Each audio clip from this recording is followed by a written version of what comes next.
Here with me on set, LaTosha Brown. She's co-founder of Black Voters Matter Fund. I guess the first question is to you, LaTosha, is this going to work?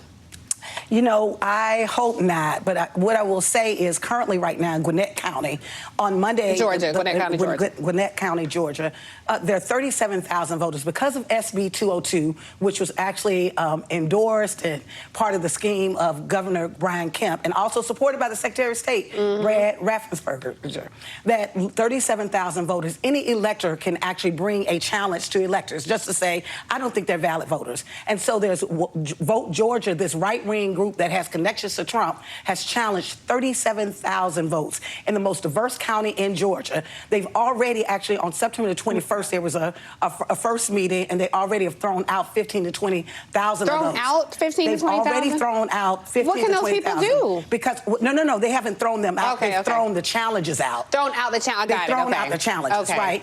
Which is good news, but it does create a lot of, that's a lot of resources and time that you have, the election board has to actually go through. Yeah. Right, and it's almost, in some ways, instead of prepare for an election, which starting Monday, there's a week, right, before you start seeing drop-in ballots, and then we're just weeks away from early voting. Yeah. So here it is, resources that should be prepared for an election. Now it is with these bogus challenges. We're hoping that on Monday, this meeting on Monday, the rest of these challenges will be thrown out. Even the Vote Georgia itself, 6,000 of those votes, they had to pull back, saying, okay, they were duplicative of other votes, other challenges that actually show that those challenges weren't valid. So it's really like to wear out. It's like death by 1,000 cuts. Let's just keep wearing it out and wearing the process out. Yeah, and you know, Brian Kemp has been at this for a really long time. Right. And just to put this in context, in Detroit, in 2016, you know what happened there. There were 75,000 votes that were thrown out.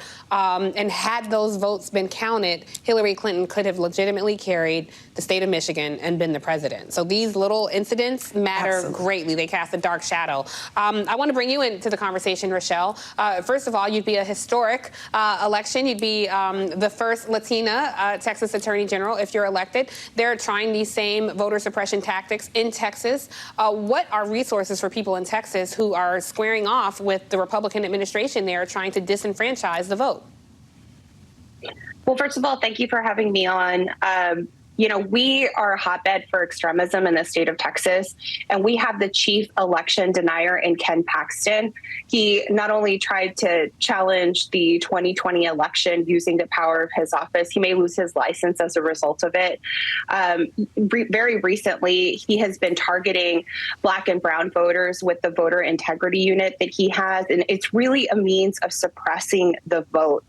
And if that weren't terrible enough, the fact that I am in very close margins with him, 2 points, 3 points, he issued a letter to elections officers across the state of Texas telling them to break the law, that they should make ballots available to some of these extremist groups, to whoever asks for them 24 hours after an election, which is against state and federal law. So this election cycle is incredibly important in Texas, and the fact that we are so close to unseating someone like that will engage in voter suppression tactics is an incredible opportunity that Democrats have. Yeah, and you know, it's really scary, actually, because there's already around a dozen election-denying Republican candidates that have secured their party's nomination for Secretary of State this fall. Ken Paxton is certainly one of them. And LaTosha, I will say, this is why when the state of Georgia was, you know, essentially squaring off with Trump and people were hailing Brad Raffensperger as a hero, he ain't no hero. He's not a hero. He is a practitioner of voter suppression like so many other people, and it's very important that we remind people about that. What are the resources, though, in Georgia? Like, if people are finding that their votes are being challenged, do people even get notified? You know, I think that what people need to do is make sure that they're finding. Fair Fight is doing an amazing job at literally being able to support people who actually find themselves in this situation. So I think they should reach out to them.